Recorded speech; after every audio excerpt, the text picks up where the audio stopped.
Ce sont les marionnettes géantes du théâtre de marionnettes de Metz qui ont accueilli les visiteurs venus assister à la représentation des Amours du Baron de Crac à l'espace culturel.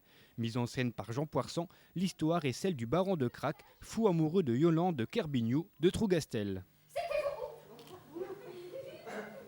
Parce que c'était toi. Malgré ça, jamais une pensée impure n'effleure mon front virginal.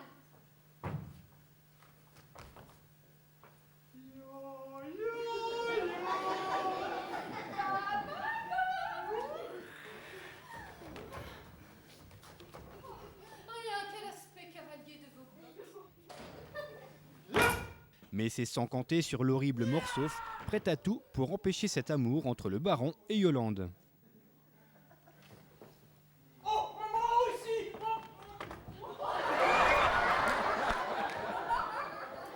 Créé il y a 45 ans, le théâtre de marionnettes de Metz a fait le tour du monde. Aujourd'hui, il est dirigé par Jean Poirson, successeur de son père en 89, fondateur de la compagnie. C'est vrai que ça a été un gros pari de se dire que ça pouvait continuer après lui. Bon, surtout qu'on a travaillé ensemble pendant 10 ans, mais je n'ai pas tout à fait ni le même caractère, ni la même conception du métier. Donc c'est vrai que ça donne des choses très différentes, comme ce Baron de Crac, par exemple, qui est plus un travail de comédien en fait qu'un travail de marionnette, quoi, même si les marionnettes sont présentes dans ce spectacle. Vieux père agonisant. Yolande, je crois que cette fois ça y est. Je finis d'essuyer la vaisselle et j'agonise. Si Jean Poirson joue le rôle de Morsauf, il prête également sa voix au père de Yolande, au capitaine, à l'aubergiste, etc., etc.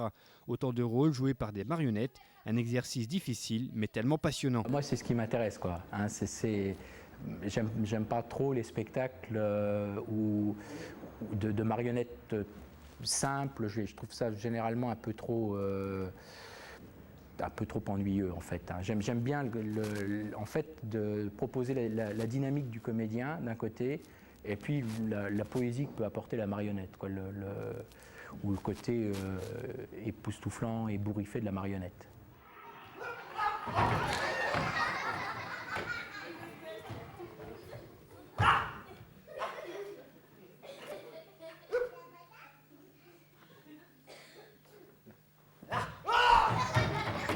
Les Amours du Baron de Crac est une adaptation d'un texte de Camille, humoriste du début du siècle, que Charlie Chaplin admirait tant. Ça a été le coup de foudre, tout de suite. Je suis tombé en fait sur la seule chose qui a été publiée, c'était le deuxième acte. Et le côté loufoque de la situation, le côté invraisemblable, le côté, la façon qu'a l'auteur Camille de se damner pour un mauvais jeu de mots, quoi. Il va jusqu'au bout de ses situations les plus outrancières. En fait, c'est vraiment le précurseur de gens comme Pierre Dac. Et moi, j'ai tout de suite eu envie c'était vraiment le rêve de gamin, quoi, de monter ça, quoi, un méchant qui est aussi méchant, qui est d'une redoutable bêtise, le gentil qui est tellement gentil qu'il en est bête aussi. C'est vrai qu'en tant que comédien, on peut se donner à fond. C'est l'occasion en fait d'un perpétuel renouvellement. C'est un spectacle, ça fait 5 ans qu'on le joue, on ne s'ennuie jamais dans ce spectacle. C'est toujours le même bonheur de se retrouver pour le rejouer, quoi.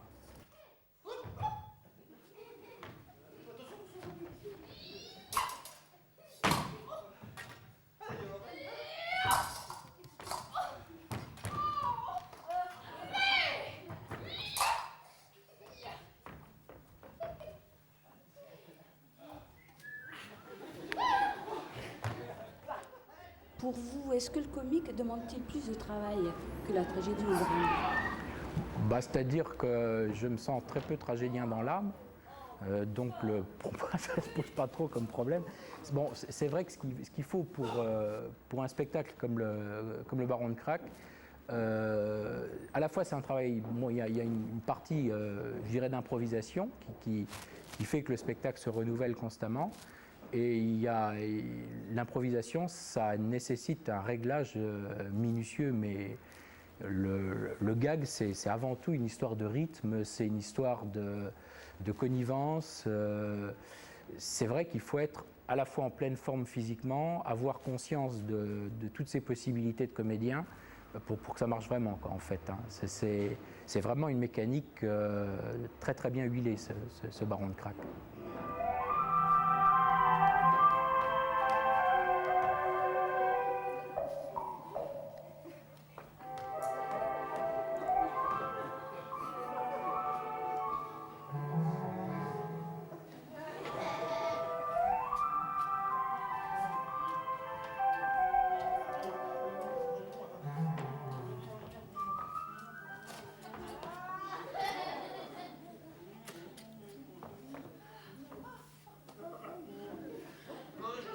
Je vous en prie, marquise, ne me regardez pas ainsi.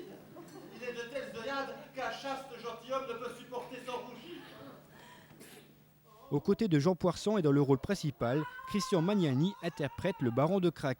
Comédien et metteur en scène, il a joué au cinéma avec Bertrand Tavernier et il n'a pas hésité longtemps avant d'accepter le rôle du Baron. Je pense que le Baron de Crac, c'est un cadeau. C'est un cadeau dans la mesure où, d'abord, c'est un spectacle où, dès que le rideau se lève, jusqu'à la fin, on est pris dans un tourbillon d'aventures, et c'est un véritable plaisir parce qu'en même temps, Jean Poirson, donc, qui a fait la mise en scène, a réussi à faire travailler tout le monde avec les marionnettes et ça donne quelque chose de comique. On est dans le burlesque totalement. Et donc des rôles comme ça, il n'y en a pas beaucoup au théâtre. Où là, on va à fond dans le burlesque, on va à fond dans la comédie, où on peut se permettre beaucoup de choses. Un comédien peut se permettre vraiment d'aller très loin dans l'improvisation, toujours en gardant bien sûr le fil de la pièce. Mais donc c'est un cadeau, quoi, parce que moi je pense que ça fait partie des rôles joyeux, intéressants à faire, et ça c'est hyper important pour un comédien. Comment se prépare-t-on pour un tel rôle? Alors c'est sûr que c'est physique, c'est-à-dire que c'est 1h15, 1h30 où on est totalement sur la scène et où on bouge, on saute par des fenêtres, on tombe de la scène, donc il faut être en bonne condition physique, c'est sûr. Et puis après, ce qui est important, c'est d'être à l'écoute des autres, parce qu'on a tendance, le Baron de Crac, c'est un rôle où on parade, donc on a peut-être tendance par moments à cabotiner. C'est dans le Baron, c'est dans la personnalité du Baron de Crac, du personnage, mais par moments, il faut savoir s'arrêter un peu pour donner la place aussi aux autres, que tout le monde travaille ensemble, parce qu'un spectacle, c'est tous ensemble qui avance, quoi. Et donc, il y a certaines choses à faire attention, mais être à l'écoute des autres partenaires, c'est important, mais sinon, le reste, c'est se laisser aller et dans la joie et dans la bonne humeur, quoi. Montrez que je suis l'empailleur de cette Antinéa maudite. À Paris, je t'ai établi taxidermiste. C'est fou ce que l'on rencontre de Parisiens dans le désert sahara.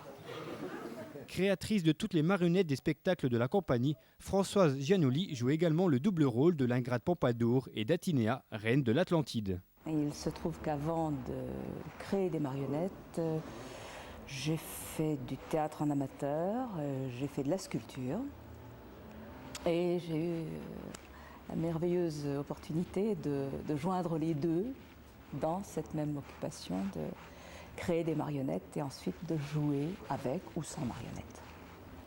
Quels matériaux utilisez-vous pour ces marionnettes? Est-ce que tous les matériaux sont possibles? Tout est possible en marionnette, tout. Il suffit de réfléchir à ce qui peut convenir à la pièce, aux propos, aux intentions esthétiques qu'on peut avoir, mais tous les matériaux sont possibles. J'utilise beaucoup la mousse, comme ici, ça c'est de la mousse. Différents tissus, du polystyrène, du latex, du bois, du carton, tout ce qui se présente.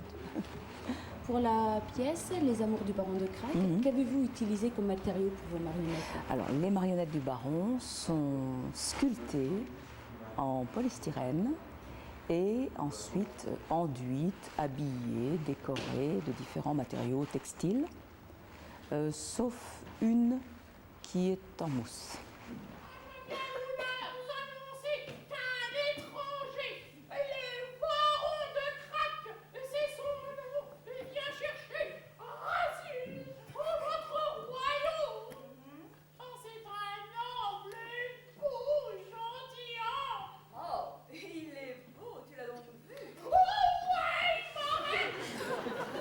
Pendant plus d'une heure, les comédiens et leurs marionnettes ont donc enthousiasmé le public.